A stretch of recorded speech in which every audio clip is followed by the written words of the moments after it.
This is Larry. Larry is currently a terrible leader. His team are not responding and their work ethic sucks. Larry knows he needs to learn some new managerial leadership skills ASAP, but first he must discover what leadership he is currently using. So he has a look at Fiedler's contingency model. He completes the questionnaire and learns that his leadership member relations are not great. His team have limited trust and confidence in him. He poorly structures all tasks, leading to confusion, and his team does not respect him as he does not have much power. Fiedler would not be impressed, as he believes that good relations, structured tasks, and powerful leaders are required to run a team. And so, with this information in mind, Larry goes on a journey through the different types of leadership styles. Adair's action-centered leadership.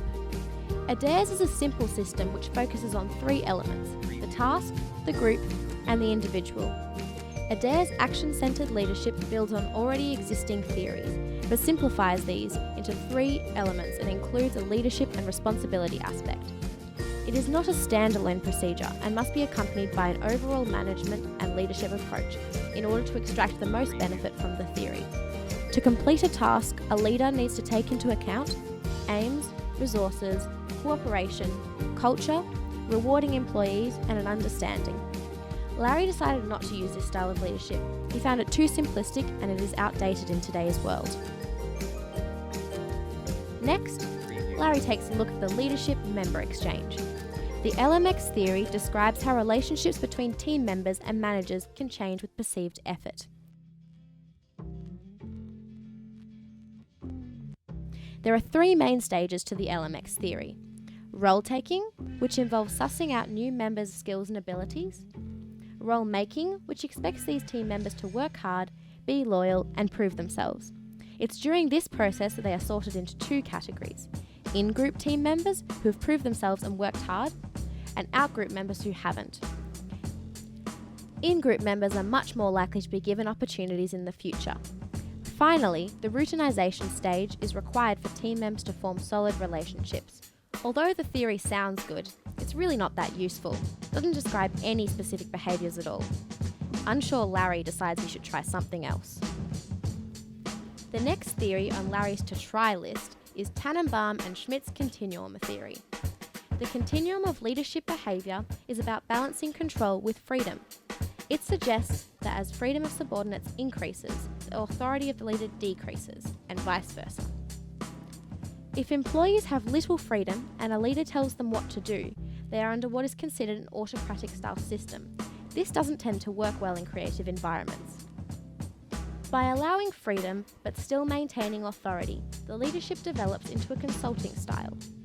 This involves leaders giving instructions but also giving subordinates opportunities to ask questions and have discussions. At this point, a balance between authority and freedom is reached. When employees have a lot of freedom and little authority, then the abdicate leadership style is achieved. This is great for creative thinking because the manager allows the team to develop ideas and solutions on their own. Different balances are ideal for different scenarios. Google, for example, moves between consulting and abdicating to promote new ideas but keeps team members on task. Larry isn't sure which level of freedom is ideal and isn't ready to make a decision, so he continues on his journey with this theory lingering in the back of his mind. Next on this journey for Larry is relational leadership.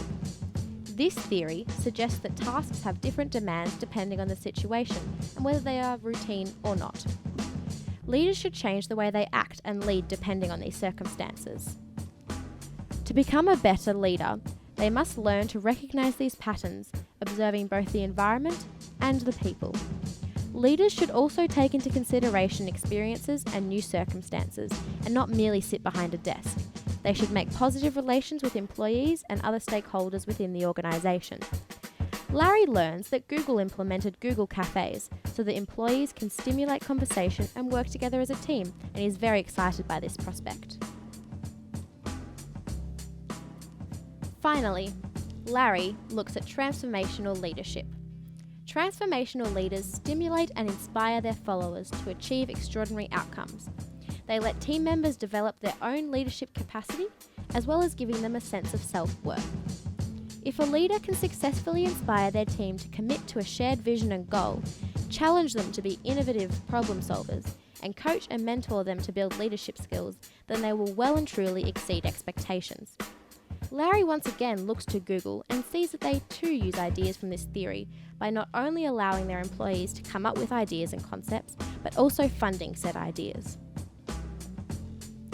With this new understanding, Larry can now determine what is best for him. He decides that a single style of leadership will not be enough, and instead decides to implement the continuum and relational and transformational leadership theories. Larry now has a chance of being a better leader.